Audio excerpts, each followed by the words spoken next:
I've always seen things growing up from the franchisee and the franchisor perspective. So now being a broker over the last 12 months, I've really seen things from the broker's perspective, which has been very eye-opening.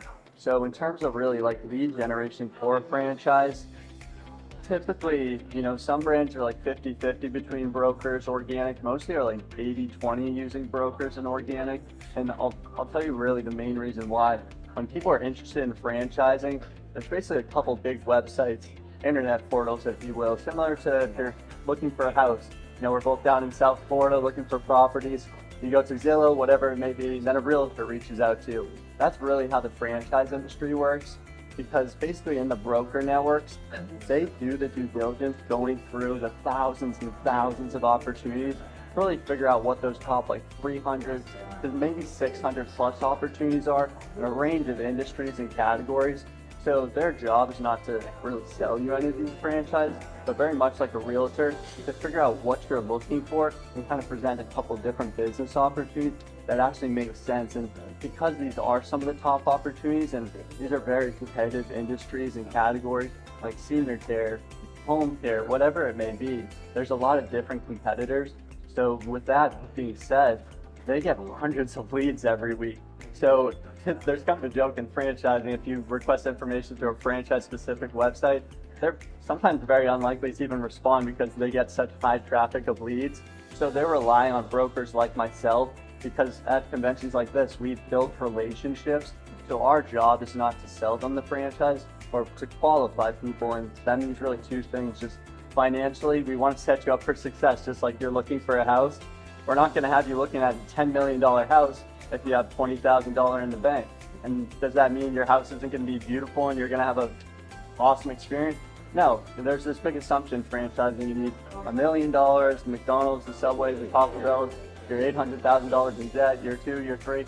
Now there's so many, literally thousands of options.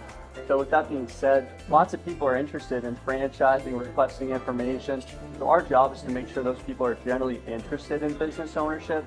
So that's why franchises are willing to pay a pretty hefty portion of that initial franchise fee that someone invests into a franchise, because we're saving those franchisors a tremendous amount of time so that they can focus their time on people that are generally interested in business ownership. And really what's so cool is that you don't need to say, I'm buying a business today, whatever it may be.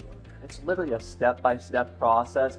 And as we've seen over the last 4 days, there's just alignment in the industry. No one's gonna just sell you a franchise, because once you're in the franchise industry, if you don't have happy franchise owners in your system, you're not gonna be able to grow.